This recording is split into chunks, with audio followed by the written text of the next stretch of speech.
press the bell icon on the YouTube app and never miss another update. हाँ, कक्षा 11 के जो बच्चे हैं वह ध्यान देंगे कि यह उनका अर्थशास्त्र का टर्न है। इसके अंतर्गत हम अर्थशास्त्र के अर्थशास्त्र का जो पहला चैप्टर है उसका नाम है परिचय, इंट्रोडक्शन। इसके अंतर्गत आपको इस चैप्टर के अंतर्गत आपको अर्थशास्त्र के बारे में और अर्थशास्त्र से संबंधित बिंदुओं के बारे में विषयवार बिंदुवार बताया जाएगा। इसमें जो सबसे पहली चीज़ है, चूँकि हम अर्थशास्त्र पढ़ रहे हैं तो कक्षा 10 के बाद जो अर्थशास्त्र है यह एक नवीन विषय के रूप में आता है। चूँकि हम 9th और 10th में भी अर्थशास्त्र का एक छोटा सा पैटर्न होता है सामाजिक विज्ञान के अंतर्गत, जिसे कि हम लोग उसमें पढ़े हैं, लेकिन इसका जो विस्तृत रूप है जो कि एक अलग विषय के रूप में, इसे हम पहली बार क्लास 11th में पढ़ रहे हैं। तो इसके अंतर्गत हम देखते हैं कि यह विषय ही है, विषय का नाम ही है अर्थशास्त्र। तो सामान्य बातचीत में चूँकि आपका सब्जेक्ट है तो पूछा जाता है कि अर्थशास्त्र क्या है या अर्थशास्त्र परिभाषा क्या है। तो चूँकि अर्थशास्त्र से संबंधित ज्ञान हमारे पास है, अर्थशास्त्र से संबंधित विषय हम पढ़ चुके हैं, लेकिन यह मुख्य रूप से अर्थशास्त्र क्या है इसके बारे में हम लोग थोड़ा सा जान लेंगे। क्योंकि इसमें इसीलिए जो पहला हमारा कोटेशन है, पहला हेडिंग है, वह है अर्थशास्त्र का अर्थ। अर्थशास्त्र कहते किसे हैं? चूँकि यह जो अर्थशास्त्र है यह दो शब्दों से मिलकर बना है। अर्थ का मतलब होता है धन, संपत्ति, पैसा, और शास्त्र का मतलब होता है विशिष्ट ज्ञान। जब हम धन के बारे में विशिष्ट ज्ञान अर्जित करते हैं तो ये जो हमारा शास्त्र होता है वह अर्थशास्त्र कहलाता है। और इसीलिए अर्थशास्त्र को छोटे शब्दों में अगर कोई पूछता है अर्थशास्त्र क्या है तो इसकी सबसे छोटी जो परिभाषा है, इसका जो सबसे छोटा अर्थ है वो हम कहते हैं कि अर्थशास्त्र ज्ञान की वह शाखा है जिसमें धन का अध्ययन किया जाता है। अर्थशास्त्र ज्ञान की वह शाखा है जिसके अंतर्गत धन का अध्ययन किया जाता है। तात्पर्य है कि जो अर्थशास्त्र है यह मूल रूप से मुख्य रूप से धन के चारों तरफ, यह धन के चारों तरफ इर्द गिर्द ही घूमता रहता है। इसलिए जो अर्थशास्त्र है इसमें मुख्य रूप से धन का अध्ययन किया जाता है और इसीलिए अर्थशास्त्र को धन का विज्ञान भी कहा जाता है। अब हम आते हैं कि चूँकि धन के अंतर्गत संपत्ति में बहुत से सारे संपत्ति होते हैं।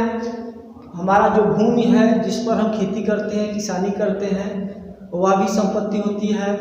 एक बढ़ई है, वह अपने यंत्रों के माध्यम से वह मेज, टेबल, कुर्सी इत्यादि का निर्माण करता है, उसके लिए वह भी उसकी संपत्ति है। एक पशुपालक है, उसके लिए पशु उसकी संपत्ति है। तो कहने का तात्पर्य है कि भिन्न भिन्न व्यक्तियों के लिए जो धन का महत्व है, धन का जो अर्थ है वह भिन्न भिन्न होता है, लेकिन जिसके माध्यम से धन अर्जित किया जाता है, व्यक्ति अपनी आर्थिक क्रियाओं को संपादित करता है, चलाता है, यही उसकी संपत्ति होती है, यही उसका अर्थ होता है, यही उसका धन होता है। कहीं कहा जाता है कि परिवार ही सबसे बड़ी संपत्ति होती है।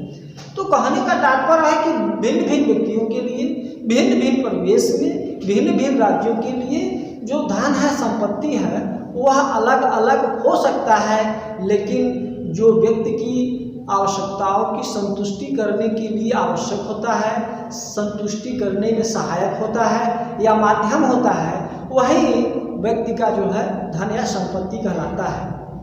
चूँकि पहले धन या संपत्ति के बारे में कहा जाता है कि गोधन, गजधन, बाजधन और रत्नधन खान।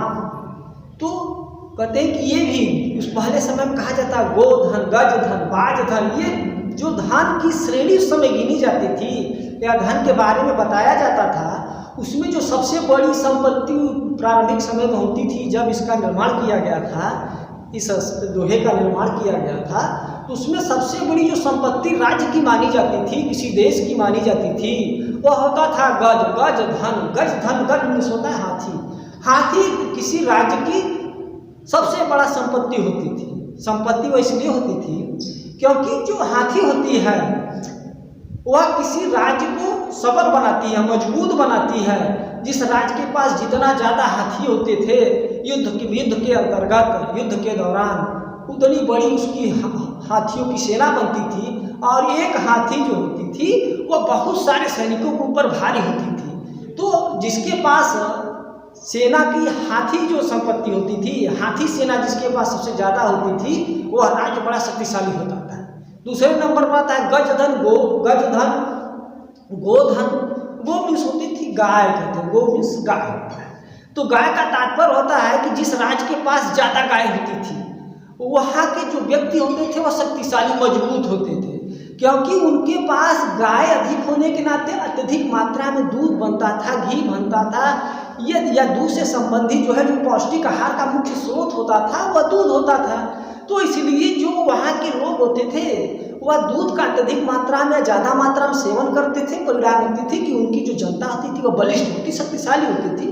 तो चूँकि उस पहले के समय में जो लड़ाइयाँ होती थी वह शक्ति के माध्यम से होती थी, ताकत के बलबूते लड़ी जाती थी। इसलिए जहाँ के लोग शक्तिशाली होते थे वह राष्ट्र मजबूत होता था, दूसरे राष्ट्रों पर आक्रमण कर सकता था, दूसरे राष्ट्रों को की संपत्ति को आपस में मिला लेता था। इस तरह से जो दूसरी संपत्ति में जिसकी गणना की जाती थी वह गो या गाय को कहा जाता था। तीसरी संपत्ति आती थी बाज मीन्स होता है घोड़ा। तो घोड़सवार भी जिसके पास होते थे वह भी राज्य जो है मजबूत होता था। तो कहने का तात्पर्य है कि और रत्न धन खान जितने भी हीरा मोती जवाहरात, ये भी जितने भी खान होते थे वह महत्वपूर्ण होते थे, लेकिन उस समय किसी राज्य की जो सबसे बड़ी संपत्ति होती थी वह इस तरह से उसको मापी जाती थी। क्योंकि आज इसका पैटर्न बदल गया है, युद्ध बदल गया है, तरीके बदल गए हैं, देशों के बीच विभिन्न समझौते हो गए हैं, इसलिए उसकी संपत्ति के रूप में इसे हम नहीं गिनते हैं, एक संसाधन के रूप में इसकी गणना की जाती है। और इस तरह से हम भिन्न भिन्न व्यक्तियों के लिए भिन्न भिन्न जो वस्तुएं होती हैं उसकी संपत्ति हो सकती है। तो हम आते हैं कि ये अर्थशास्त्र है क्या, या अर्थशास्त्र कहते किसे हैं। तो अर्थशास्त्र की जब अर्थ को हम लेते हैं तो हम इसी आपको पहले इसीलिए बता दिया गया है कि अर्थ का मतलब होता है धन संपत्ति और शास्त्र का मतलब होता है ज्ञान। जब हम अर्थ के बारे में ज्ञान प्राप्त करते हैं, और चूंकि शास्त्र का तात्पर्य होता है ज्ञान के स्थान विशिष्ट ज्ञान उसे कहते हैं, तो चूंकि ज्ञान और विशिष्ट ज्ञान में अंतर होता है। ज्ञान का तात्पर्य होता है कि हम समाज में रह रहे हैं तो विभिन्न वस्तुओं से संबंधित है। तो विशिष्ट ज्ञान का तात्पर्य होता है कि किसी विषय के बारे में अधिक से अधिक ज्ञान प्राप्त करना या पूरा ज्ञान प्राप्त करना। क्योंकि हमने भी बताया कि हम विज्ञान भी जानते हैं, सामाजिक विज्ञान भी जानते हैं, इतिहास भी जानते हैं, भूगोल भी जानते हैं, हर चीज़ जानते हैं, लेकिन उसके बारे में जैसे विज्ञान की परिभाषा की जाती है सुव्यवस्थित क्रमबद्ध तथा सुसंगठित ज्ञान विज्ञान कहलाता है। तो जब उसके बारे में हम पूरी जानकारी लेते हैं तो वह विशिष्ट ज्ञान कहलाता है, उसी को विज्ञान कहा जाता है। तो हम आते हैं कि क्या अर्थशास्त्र का अर्थ क्या है। हमने आपको विस्तृत रूप से बता दिया कि अर्थशास्त्र ज्ञान की वह शाखा है जिसके अंतर्गत धन का अध्ययन किया जाता है, या धन का अध्ययन करने वाली ज्ञान की शाखा अर्थशास्त्र कहलाती है। अब हम आते हैं कि जो अर्थशास्त्र है इसकी परिभाषा क्या है।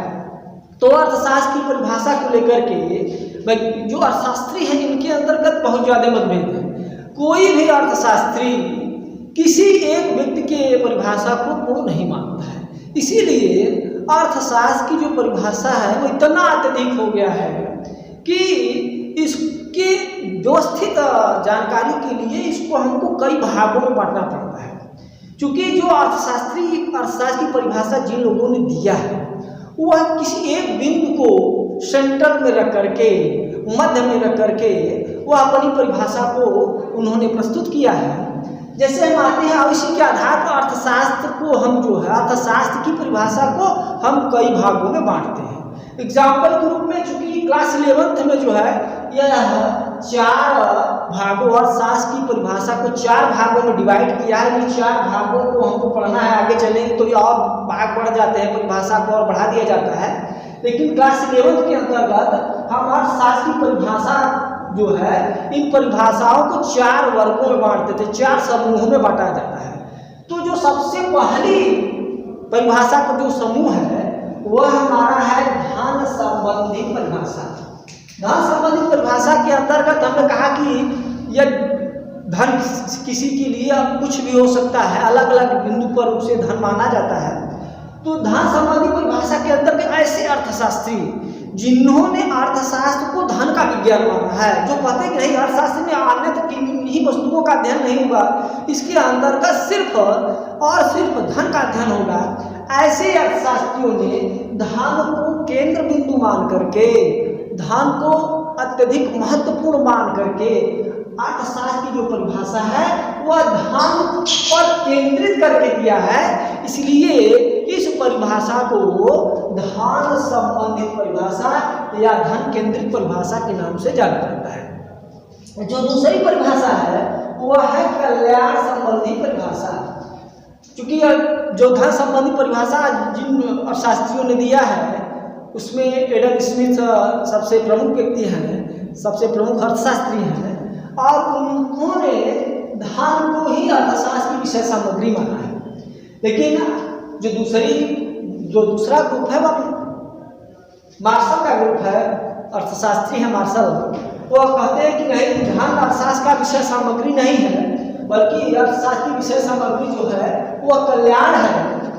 आगे हम चलते हैं, जो तीसरा हमारा ग्रुप है या दुर्लभता संबंधी परिभाषा, इसके अंतर्गत या प्रोफेसर रॉबिन्स ने दुर्लभता संबंधी परिभाषा बताया। उन्होंने कहा नहीं, जो है अर्थशास्त्र की जो मुख्य विषय वस्तु है वो अर्थशास्त्र की जो मुख्य समस्या है वो चयन की समस्या है, और जो प्रत्येक वस्तु होती है वह दुर्लभ होती है, आवश्यकताएं अनंत होती हैं, आवश्यकताओं को पूरा करने के लिए जो संसाधन होते हैं वह दुर्लभ होते हैं, सीमित मात्रा में पाए जाते हैं। इसलिए एक व्यक्ति चयन करता है, उसके सामने चयन की समस्या उत्पन्न हो जाती है।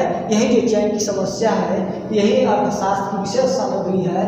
तो उन्होंने चूंकि जो संसाधन है वो दुर्लभ है, इसलिए उन्होंने दुर्लभता संबंधी परिभाषा प्रस्तुत किया है। और चौथा जो भाग हमारा है वह है आवश्यकता विहीनता संबंधी परिभाषा। तो ये जो आवश्यकता विहीनता संबंधी परिभाषा है, यह परिभाषा भारतीय संस्कृति से उत्पन्न है या भारतीय संस्कृति से प्रभावित होने के नाते जो भारतीय अर्थशास्त्री हैं उनके द्वारा यह परिभाषा प्रस्तुत किया गया है। और वो कहते हैं नहीं, अर्थशास्त्र की जो विषय सामग्री है यह न तो कल्याण हो सकता है, यह न तो दुर्लभ संबंधी परिभाषा हो सकता है, और न ही यह धन हो सकता है, बल्कि व्यक्ति अपनी आवश्यकताओं को विहीन कर दे तो उसे सबसे ज्यादा कल्याण की प्राप्ति होगी। तो उन्होंने कहा है कि आवश्यकता विहीन होना व्यक्ति के लिए ही जो है आवश्यकता विहीनता से संबंधित परिभाषा। धन संबंधी परिभाषा, तो धन संबंधी परिभाषा के अंतर्गत जितने भी अर्थशास्त्री हैं उसमें एडम स्मिथ का नाम सबसे ऊपर लिया जाता है। एडम स्मिथ का नाम ऊपर इसलिए लिया जाता है क्योंकि एडम स्मिथ द्वारा प्रस्तुत पुस्तक यह अर्थशास्त्र की पहली पुस्तक मानी जाती है। चूंकि एडम स्मिथ को अर्थशास्त्र का जनक माना जाता है, ये कारण ही है कि अर्थशास्त्र पर समुचित व्याख्यान, अर्थशास्त्र पर सबसे पहले किसी ने व्याख्यान दिया तो वह एडम स्मिथ थे। चूंकि अर्थशास्त्र के बारे में भारतीय संस्कृति में बहुत पहले से ही इसमें जो है वह व्याख्यान दिए जाते रहे हैं, पुस्तकें लिखी जाती रही हैं, लेकिन कोई ऐसी स्थापित पुस्तक नहीं जिसमें कि सिर्फ अर्थ के बारे में बताया गया है। क्योंकि हमारे देश के अंतर्गत चाणक्य या कौटिल्य के नाम से एक महान व्यक्ति का जन्म हुआ था, जिन्होंने कि एक पुस्तक का निर्माण किया था जिसका नाम ही अर्थशास्त्र था। लेकिन उस पुस्तक के अंतर्गत अर्थशास्त्र के साथ साथ बहुत सारे राजनीति हो गए, सामाजिक संबंध हो गए, तर्क हो गए, इससे संबंधित उसमें व्याख्यान किया गया था, और यह इन सभी का सामूहिक रूप था। इसलिए उस पुस्तक को अर्थशास्त्र की प्रमाणिक और पहली पुस्तक नहीं माना गया। यह एडम स्मिथ द्वारा जो पुस्तक दी गई, इसी पुस्तक को अर्थशास्त्र की प्रथम पुस्तक मानी गई, और इसीलिए एडम स्मिथ को अर्थशास्त्र का जनक या पिता माना जाता था। एडम स्मिथ ने अपनी प्रकाशित पुस्तक An Inquiry into the Nature and Causes of Wealth of Nations नामक एक पुस्तक प्रकाशित किया, और 60 में इस पुस्तक को हम पूरा न लिख करके वेल्थ ऑफ नेशंस के नाम से यह पुस्तक पूरे विश्व में बहुत मशहूर हुई जो है। और इसी पुस्तक के कारण एडम स्मिथ को अर्थशास्त्र का जनक या पिता माना जाता है। क्योंकि बहुत सारे विषय सबके जनक होते हैं, इसलिए एडम स्मिथ को अर्थशास्त्र का जनक माना जाता है। और इनकी पुस्तक हमने जैसे बताया Inquiry into the Nature and Causes of Wealth of Nation, इस पुस्तक का पूरा नाम है। लेकिन शॉर्ट में अगर कोई पूछता है तो उसे सामान्य तरीके से वेल्थ ऑफ नेशंस, राष्ट्रों का धन के रूप में इसे बताया जाता है। तो राष्ट्रों के एडम स्मिथ ने जो परिभाषा दिया अर्थशास्त्र, तो उसने कहा कि अर्थशास्त्र राष्ट्रों के धन के स्वरूप तथा उसके कारणों की खोज से संबंधित है। उसने कहा कि अर्थशास्त्र वह विज्ञान है जो राष्ट्रों के धन के स्वरूप, किसी राष्ट्र के धन का क्या स्वरूप है, वह किस प्रकार है, अर्थशास्त्र राष्ट्रों के धन के स्वरूप तथा कारणों की खोज, किस कारण से उसका, किस तरीके से उसका उपयोग किया जा सकता है, इससे संबंधित है। तो एडम स्मिथ, चूंकि यह बहुत पुरानी परिभाषा है और उस समय राष्ट्र का न निर्माण होकर के राज्य का निर्माण चलता था, पूरा विश्व राज्यों में बटा हुआ था। तो आज जो राज्य, उस समय राज्य की परिकल्पना थी, आज राज्य बदल करके राष्ट्र के रूप में स्थापित हो गया है। तो उनकी परिभाषा के अनुसार अर्थशास्त्र राष्ट्रों के धन के स्वरूप हम कह सकते हैं, अर्थशास्त्र राज्यों ने कहा है तो उसको हम कह सकते हैं अर्थशास्त्र राष्ट्रों के धन के स्वरूप तथा उसके कारणों की खोज से संबंधित है। यह एडम स्मिथ ने दिया था। एडम स्मिथ के साथ साथ बहुत सारे ऐसे अर्थशास्त्री हैं जिन्होंने कि अर्थशास्त्र से संबंधित, धन संबंधित परिभाषा दिया था। उसमें डेवेनपोर्ट है, वार्नर है, इसके बाद जेएस मिल है, जेबीसे हैं। सभी लोगों ने अर्थशास्त्र से संबंधित परिभाषा दी जिसका केंद्र बिंदु धन था। तो इस तरह से एक लंबी फहरिस्त, एक लंबी लिस्ट धन संबंधी परिभाषा मानने वाले अर्थशास्त्रियों की बन गई और इसी कारण से हम एक ग्रुप का निर्माण करना पड़ा और इस ग्रुप का नाम रखा गया धन संबंधित परिभाषा। अर्थात ऐसे अर्थशास्त्री जिन्होंने अपनी परिभाषा के अंतर्गत अर्थशास्त्र के विषय सामग्री को धन माना है, ऐसे संपूर्ण अर्थशास्त्रियों के विषय को वो धन संबंधित परिभाषा के अंतर्गत रखा गया है। एडम स्मिथ का स्पष्ट विचार था कि व्यक्ति अपनी संपूर्ण आवश्यकताओं को, व्यक्ति अपनी संपूर्ण इच्छाओं को धन के माध्यम से पूरा कर सकता है। कोई भी ऐसी इच्छा, कोई भी ऐसी आवश्यकता नहीं है जो कि धन के माध्यम से पूरा न किया जाए और व्यक्ति इसी धन के लालच में, धन से आकर्षित होकर के वह संपूर्ण क्रियाएं करता है। चाहे वह किसी के यहाँ मजदूरी करता हो, अध्यापक पढ़ाता हो, वकील किसी कोर्ट में जाकर के समय देता हो, डॉक्टर किसी की सेवा करता हो, जितनी भी आर्थिक क्रियाएं होती हैं वह संपूर्ण आर्थिक क्रियाओं का जो केंद्र होता है, जो मूल बिंदु होता है, वह धन होता है। इसलिए धन ही ऐसी वस्तु है जो व्यक्ति को आर्थिक क्रियाएं करने के लिए प्रेरित करता है। इसलिए अर्थशास्त्र की जो विषय सामग्री है वह धन होना चाहिए और इसीलिए एडम स्मिथ ने अर्थशास्त्र के अंतर्गत धन को महत्व दिया है, धन को महत्वपूर्ण माना है, क्योंकि वह जानता है कि जितनी भी आर्थिक क्रिया संपन्न होती है वह संपूर्ण आर्थिक क्रिया व्यक्ति सिर्फ इसलिए करता है क्योंकि उस आर्थिक क्रिया के कारण उसे धन की प्राप्ति होगी। यदि व्यक्ति आर्थिक क्रिया कर रहा है और उसे धन की प्राप्ति नहीं हो तो कोई भी व्यक्ति, हम समझते ऐसा नहीं है जो कि किसी आर्थिक क्रिया को संपादित करे, किसी कार्य को करना वह संभव करे। व्यक्ति ये हो सकता है एक बार दो बार करे, लेकिन इसके बाद जब उसे धन की प्राप्ति नहीं होगी, ये दूसरे अर्थ की प्राप्ति नहीं होगी तो उस कार्य को छोड़ देगा, वह दिनों दिन वह हतोत्साहित होता चला जाएगा और आर्थिक क्रिया से पूर्ण रूप से विरक्त हो जाएगा। तो इसलिए एडम स्मिथ ने कहा कि जो व्यक्ति आर्थिक क्रिया करता है वह धन से प्रोत्साहित होकर करता है, धन के लिए करता है। इसलिए अर्थशास्त्र की जो संपूर्ण विषय वस्तु है वह धन होना चाहिए। अब हम चलते हैं कि दूसरा हमारा ग्रुप है वह है कल्याण संबंधित परिभाषा। कल्याण संबंधित परिभाषा के अंतर्गत, इसके अंतर्गत बहुत सारे अर्थशास्त्री हैं जिन्होंने कि अर्थशास्त्र को धन का विज्ञान न मान करके बल्कि कल्याण का विज्ञान माना है। चूंकि यह प्रोफेसर मार्शल का यह सदैव विचार रहा कि अर्थशास्त्र का जो मुख्य बिंदु है, अर्थशास्त्र का जो मूल उद्देश्य है वह धन नहीं है। धन इसलिए नहीं है क्योंकि जो व्यक्ति जो भी आर्थिक क्रियाएं करता है, जो भी कार्य करता है वह धन के लिए नहीं करता है बल्कि अपने कल्याण के लिए करता है। यदि उस कार्य से उस व्यक्ति का कल्याण होता है तो वह व्यक्ति उस कार्य को करेगा। यदि उस कार्य के माध्यम से उसका कल्याण नहीं होता, अकल्याण होता है, नुकसान होता है, तो ऐसी अवस्था में कोई भी व्यक्ति किसी भी कार्य को नहीं करेगा। तो मार्शल का स्पष्ट विचार था कि यदि व्यक्ति के कल्याण में वृद्धि होती है, यदि आर्थिक क्रिया से व्यक्ति का कल्याण होता है, तो ऐसी अवस्था में वह व्यक्ति आर्थिक क्रिया को संपादित करेगा, आर्थिक कार्य करेगा। यदि यह उसके उल्टा जाता है तो व्यक्ति किसी प्रकार की आर्थिक क्रियाओं को नहीं करता है। इसलिए जो भी व्यक्ति होता है, जो भी कार्य करता है, उसके मूल में, उसके केंद्र में उसका कल्याण होता है, न कि धन होता है। इसलिए उन्होंने अपने परिभाषा के अंतर्गत कल्याण को महत्ता दिया है, न कि धन को।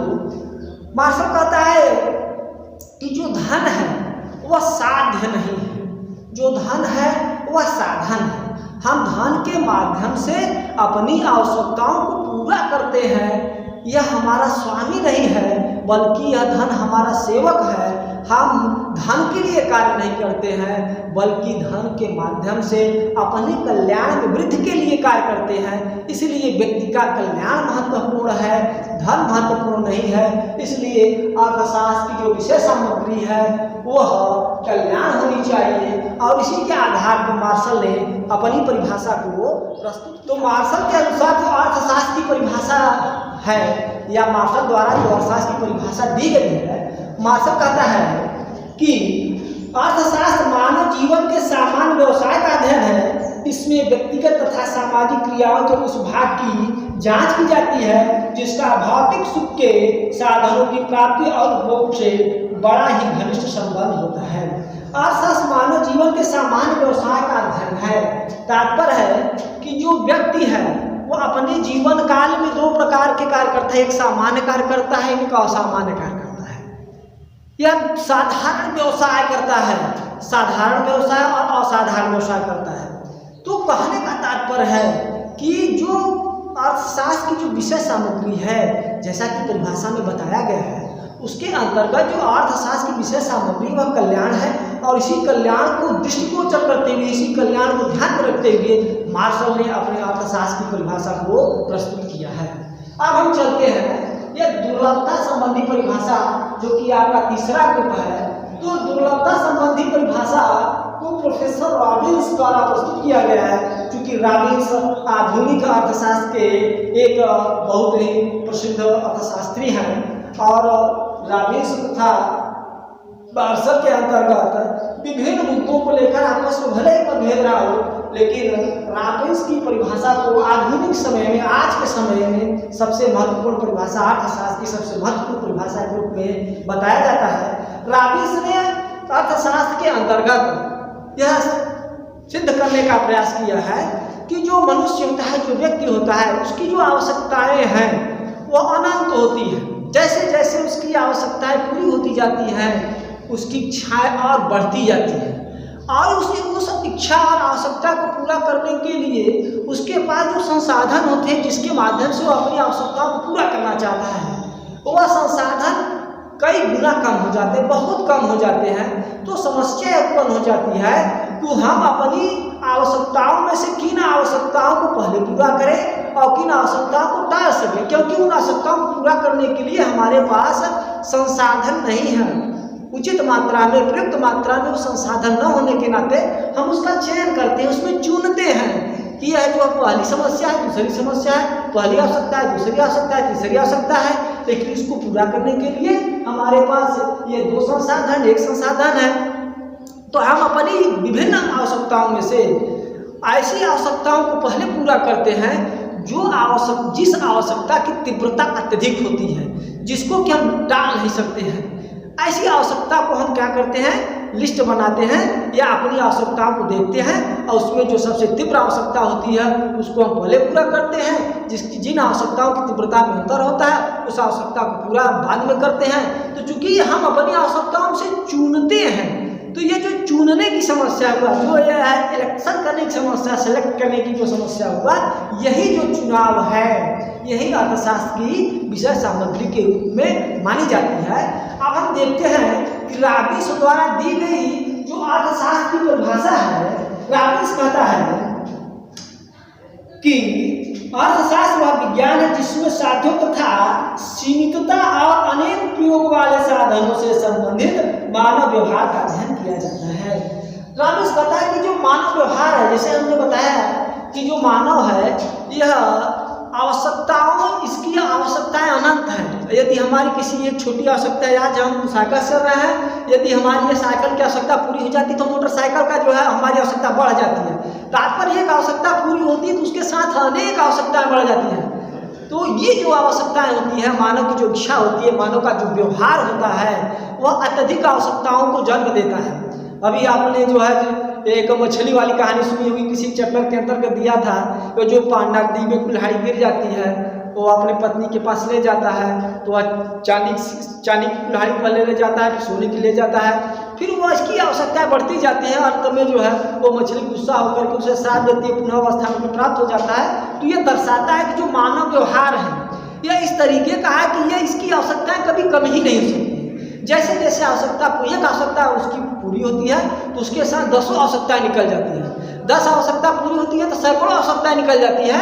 यह मनुष्य अपने जीवनों पर्यंत यह आर्थिक क्रियाएं करता रहता है, संसाधन जुटाता रहता है, अपनी आवश्यकताओं को पूरा करने में लगा रहता है। उसकी बहुत सी आवश्यकताएं पूरी भी हो जाती हैं, लेकिन अधिकांश आवश्यकताएं उसकी पूरी नहीं होती हैं और अपनी आवश्यकताओं को पूरा करते करते, अपनी इच्छाओं को पूरा करते करते वह संसार से विदा हो जाता है, चला जाता है, लेकिन उसकी आवश्यकताएं पूरी नहीं होती है। तो इसी को, चूंकि यह अर्थशास्त्र जो होता है वह मानव व्यवहार का अध्ययन है और यह सीमित संसाधनों के माध्यम से वैकल्पिक प्रयोग के लिए उसका इस्तेमाल करता है।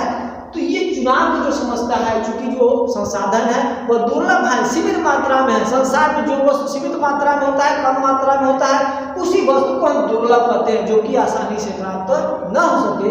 उसकी तुलना में तो हमारे पास इच्छाएं बहुत सारी हैं, लेकिन उसे पूरा करने के लिए जो संसाधन है दुर्लभ है। व्यवस्थित जो दुर्लभ इसलिए है क्योंकि वो सीमित मात्रा में पाया जाता है, इसलिए राबिन्स ने दुर्लभता संबंधी परिभाषा को प्रस्तुत किया है। अब हम आते हैं जो चौथा नंबर है, यह आवश्यकता विहीनता संबंधी परिभाषा। चूंकि अभी हम लोगों ने जो 1 से लेकर के 3 तक जो भी हमने पढ़ा है वह सब पाश्चात्य संस्कृत के यह अर्थशास्त्री हैं जिन्होंने अर्थशास्त्र के ऊपर अपने सिद्धांत को, अपने विचारों को प्रस्तुत किया है। लेकिन अब हम जो चौथी ग्रुप है जिसे हम आवश्यकता विहीनता संबंधी परिभाषा के नाम से जानते हैं, यह जो परिभाषा है वह भारतीय संस्कृत से वो तात्पर्य है कि यह जो अर्थशास्त्री है वह भारतीय अर्थशास्त्री है और ये भारतीय सभ्यता से, भारतीय संस्कृत से यह प्रभावित है और यह मानते हैं कि सादा जीवन उच्च विचार, यह सिद्धांत उनके ऊपर चरितार्थ होता है, वह उससे प्रभावित है। इसलिए ये कहते हैं कि जो अर्थशास्त्र है न तो दुर्लभता संबंधित कल्याण, दुर्लभता संबंधित यह वस्तुओं का चयन करता है, न तो वह कल्याण को ध्यान में रखता है, न तो धन का अध्ययन है। इस सबको वो टालते हुए कहते हैं कि अर्थशास्त्र ज्ञान की वह शाखा है जिसमें व्यक्ति अपनी आवश्यकताओं से विहीन हो जाए, अपनी आवश्यकताओं को खत्म कर दे। क्योंकि यदि आवश्यकताएं रहेंगी तो व्यक्ति उस आवश्यकता को पूरा करने के लिए प्रयत्नशील रहेगा। आवश्यकता पूरी हो जाती है, उसे कुछ समय के लिए संतुष्टि प्राप्त हो जाती है, लेकिन उसके बाद उसकी अगली आवश्यकता उत्पन्न हो जाती है और व्यक्ति को पुनः उसके अंतर्गत लग जाता है, आर्थिक क्रियाएं करने लगता है। तात्पर्य है कि उसे आनंद या सुख की अनुभूति नहीं हो पाती, वह आनंद नहीं प्राप्त कर सकता। इसलिए यदि व्यक्ति अपनी आवश्यकता को ही त्याग दे, अपनी आवश्यकता को ही समाप्त कर दे, तो ऐसी अवस्था में व्यक्ति को पूर्ण संतुष्टि प्राप्त हो जाएगी, व्यक्ति को पूर्ण सुख मिल जाएगा। तो इस आधार पर आवश्यकता विहीनता संबंधी परिभाषा को प्रस्तुत किया गया है। आवश्यकता विहीनता संबंधी जो परिभाषा प्रस्तुत किया गया है वह प्रोफेसर मेहता के द्वारा प्रस्तुत किया गया है, जो है मानते हैं कि यदि व्यक्ति अपनी संपूर्ण आवश्यकताओं को खत्म कर दे, अपनी संपूर्ण आवश्यकताओं से विहीन हो जाए, तो व्यक्ति सुख या आनंद की प्राप्ति कर सकता है। इस तरीके से आज हम लोगों ने पहला चैप्टर जो हमारा अर्थशास्त्र का परिचय था उसके अंतर्गत अर्थशास्त्र का अर्थ, अर्थशास्त्र की परिभाषा, अर्थशास्त्र की परिभाषा के जो ग्रुप्स हैं, इन सब ग्रुपों के बारे में शार्ट में हम लोगों ने पढ़ा। अगला जो चैप्टर है या अगला जो